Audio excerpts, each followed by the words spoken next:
Many people wonder why the New Democratic Party agreed to support the Liberals for the foreseeable future. They made what is called a confidence and supply agreement with them, which could keep the Liberals in power until late 2025. But, and this is the big but, they can withdraw their support at any time. Why? The Liberal government has to live up to a number of NDP requirements for their ongoing support. And the list of what the NDP want is substantial and meaningful to the lives of Canadians.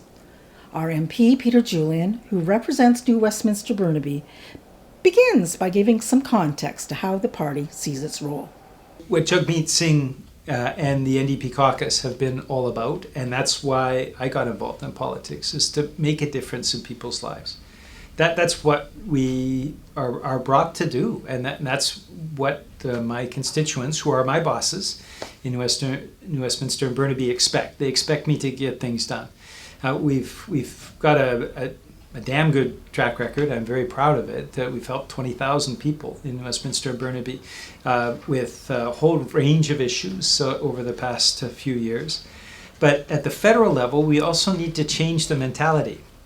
And it's a mentality that has existed regardless of whether it's a Liberal government or Conservative government.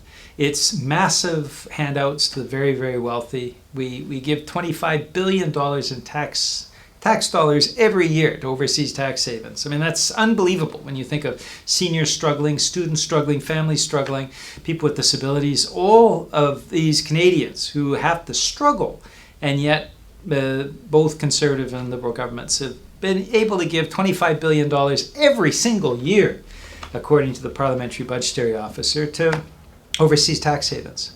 So our intent in the last Parliament, the COVID Parliament, was to make a difference in COVID supports, to make sure people had the wherewithal to put food on the table, to keep a roof over their head, to actually ensure that small businesses kept going. And the NDP was able to force over $40 billion in supports that went directly to help people in the community. We were very proud of that track record.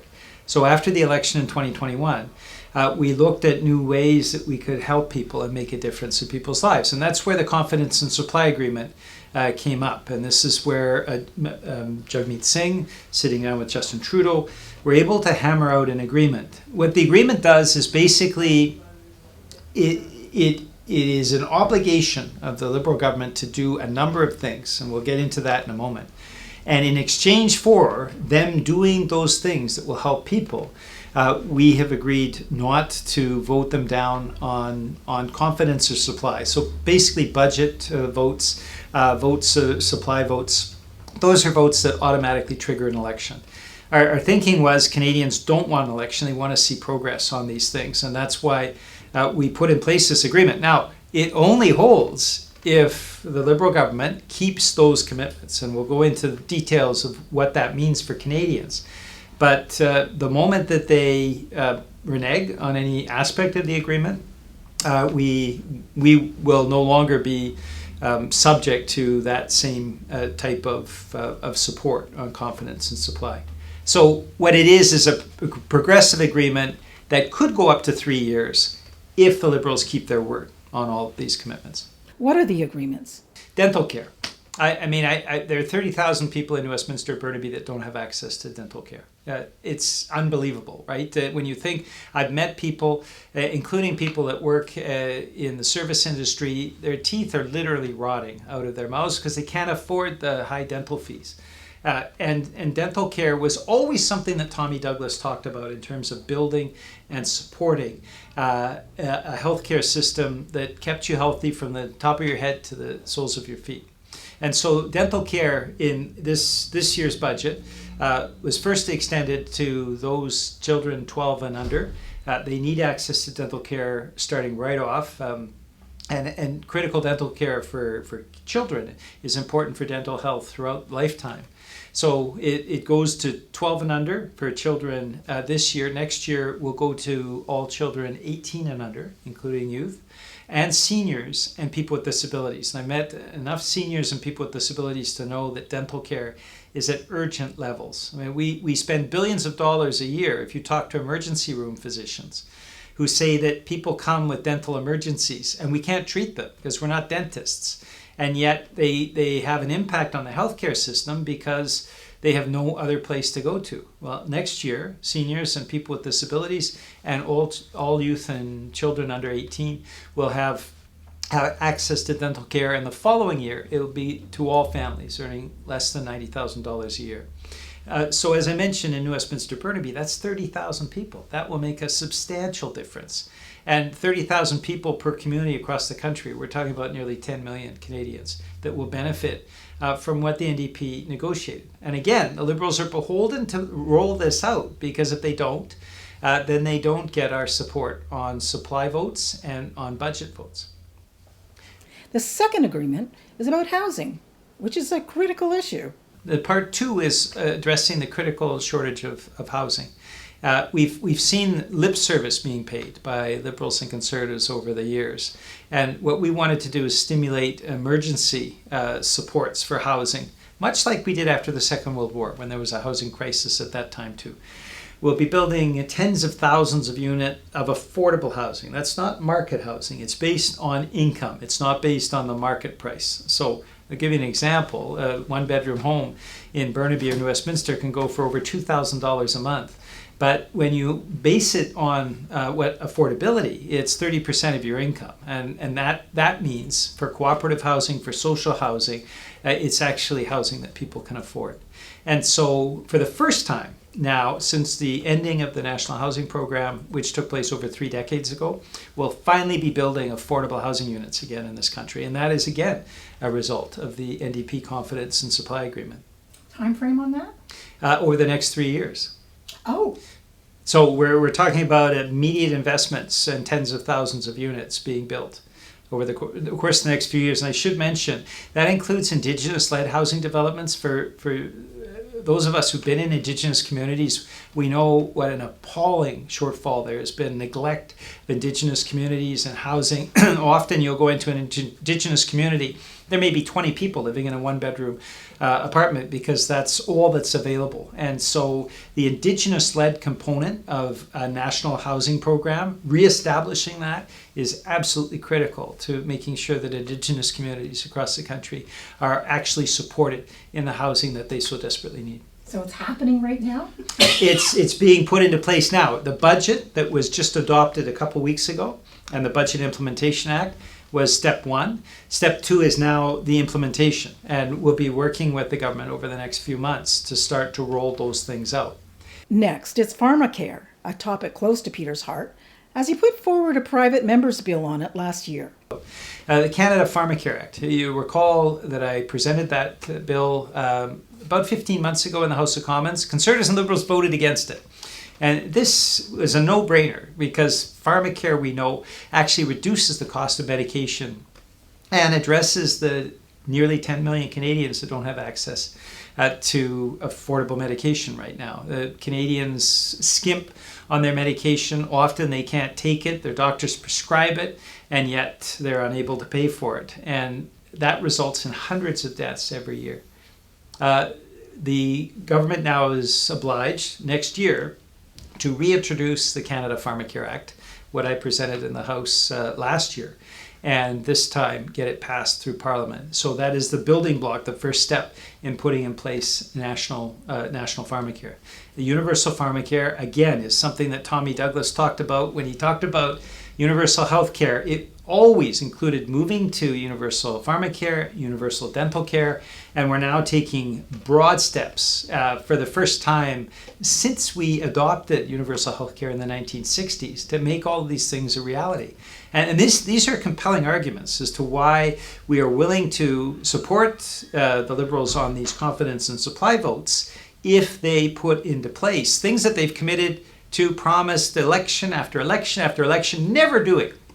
Finally, they're obliged to actually do it. And that is the power that comes from electing an NDP MP. No more empty promises, no more hollow words. We want action. And unless the Liberal government provides that action, then they will not be able to enjoy the support on budget and supply votes that we will guarantee if they're getting these things done. They have quite a list of requirements for their continued support. Another is that pensioners are paid out in case of a business bankruptcy. They are usually the last in line after banks and other creditors are paid off.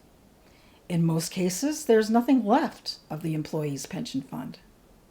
And the NDP have other programs on their plate. Ensuring that anti-scab legislation is passed as well, so that you can no longer break unionized people that are trying to make a decent living, get good health and safety. Those kinds of things also will make a difference. It's pretty clear that we are living through climate change, which is causing so much destruction, death, and instability.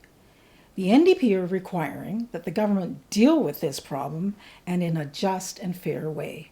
We know about the climate emergency. We saw firsthand a little over a year ago with the heat bomb that killed 600 people in this area, including dozens in Westminster and Burnaby. We can't pretend that the climate crisis is not on us anymore. It's not 2050 or 2040 or 2030. It is now. It is killing people now. And so the government is now obliged to present meaningful just transition legislation that will allow us to transition to clean energy and the clean energy future that we will need to see in Canada to ensure that we deal with the climate crisis and keep the climate emergency from killing even more people. Just transition legislation is vitally important. We know that in Canada we've got a lot of people who worked in the oil and gas sector. I come out of the Shelburne refinery in Burnaby, BC, so I come out of the oil and gas sector. I know the importance of those good jobs. Just transition allows us to transition oil and gas workers into clean energy. And what we've seen with countries that have done that is that they've become far more prosperous. But there are steps that need to be taken. Governments need to be involved. It's not something that just happens waving a magic wand. And I'll give you the singular example of Denmark. I traveled to Samsø. Samsø is one of the Danish regions. It's S-A-M-S and then O with a funny slash through it. And they transitioned from what was a fossil fuel economy to a clean energy economy that's made it one of the most prosperous regions in Denmark. They did that through a number of steps, just transition. First off, what they did is they provided supports for training so that those workers could transition to the clean energy economy. Secondly, they provided the kind of supports that allowed for the initial investments in building clean energy. And then in this region of Denmark, and we've seen other regions around the world that have done the same thing, the clean energy economy just took off. And when you go today to Samsø, it's a remarkably progressive region of Denmark, very prosperous. What we've seen is they've transformed their heating, their transportation systems, their energy systems into clean energy, and they now export to the rest of Europe. In Canada, we have a singular opportunity because in the United States, they are crying out for clean energy feedstock. They're looking, the states and American cities want, and then they actually pay a premium price for clean energy. And yet Canada's not made the investments for just transition. We haven't trained our oil and gas workers to become energy workers in the clean energy sector. We haven't provided for and made the investments for a grid, that clean energy grid, such as they've done in Europe with the Nordic grid that unites Scandinavian countries and Germany with the variable levels of electricity that come from clean energy. What they've done by making those investments is created the groundwork for export of clean energy. We haven't done that grid. We haven't done the training. We haven't made the investments. Canada is a laggard when it comes to climate change. So the Just Transition Act is really the blueprint. It's the roadmap for moving from where we are now, heavily dependent on oil and gas, with the consequences that we saw with the heat bomb last June, the atmospheric river in October that cut British Columbia off from the rest of the country, and so on and so on, one climate disaster after another. By putting in place that blueprint, Canada can actually play its role in transitioning oil and gas workers, ensuring that we make the investments and putting in place the infrastructure so that we can be a prosperous clean energy economy and show that path to the rest of the world. These are all elements. There are 29 in all. It's available on the NDP website. All of these things are now obligations, and that's the difference with confidence and supply. Peter compares what will be done now to what has happened in the past. Liberals were able to make any promised they wanted to. We saw that with pharmacare. They promised it for a quarter century. They promised dental care. They never delivered. And now they are obliged to deliver if they want to see our support in this minority parliament. So Canadians were smart to elect a minority parliament. They were also smart to elect 25 strong NDP MPs, and Jagmeet Singh, as our leader, has shown real leadership in this regard. And as a result of that, things will finally start to get better for Canadians when it comes to housing, when it comes to the environment, when it comes to dental care, when we talk about putting in place the foundation for pharmacare. These were all things that are going to materially help Canadians who've been struggling for years. And that's why I'm proud of the agreement and want to make sure that we keep pushing the Liberals so that they respect their end of the agreement, which is to deliver things for people that'll make a difference in their lives. I asked Peter if there was a schedule for getting things done. For example, pharmacare. Yes, by the end of 2023. So by the end of next year, Canada Pharmacare Act would be adopted by the House of Commons. That would still lead to the adoption of a formulary, and it would still lead to negotiations with the provinces. So in terms of adopting the legislation, that's only the first step in what is 4 steps for pharmacare, but it's the most important step because it provides the framework for the negotiations with the provinces and the commitments around the formulary that can then mean that the pharmacare becomes a reality in Canada. And some of the other aspects, for example, putting in place legislation for childcare. Right now, we have a series of one-off agreements with provinces that could be ended any time. We want to put in place, and the agreement specifies that we will put into place childcare legislation that will make childcare a permanent reality in this country. Those are all things that are subject to deadlines this year, next year, 2024, and up to June 30th, 2025. So all of these commitments have to be into place by then. And if they are not, or if the government seems to be dragging its feet, then they won't necessarily have our support for budget or supply votes. And that is the obligation on our side. On budget votes, normally 1 or 2 a year, if you include the fall economic update. Supply votes, 3 times a year. Those are votes that we would vote to maintain confidence in the government. So 5 times a year, there is a litmus test. And 5 times a year, in a sense, the government has to prove that they are keeping their end of the agreement in order for us to keep our end of the agreement. There has been criticism that the NDP's agreement with the Liberals will hurt them in the next election. The Liberals will take all the credit. Is that a concern? I asked Peter Julian. Jagmeet Singh's really clear about this. We're not in it for who gets credit. We're in it to get things done. And so if people get dental care, if pharmacare's foundation is finally established, if housing, affordable housing, we're starting to build those tens of thousand units across the country, if all those things are happening, Canadians are benefiting. And so that is our political calculation. We want to get things done for people. Now, will the Liberals try to claim credit? I think they will. But I mean, their track record over the last 50 years has been lamentable. The housing crisis exploded under them. They destroyed the National Housing Program. The situation in Indigenous communities has been appalling. We've seen repeated broken promises around dental care and child care and pharmacare.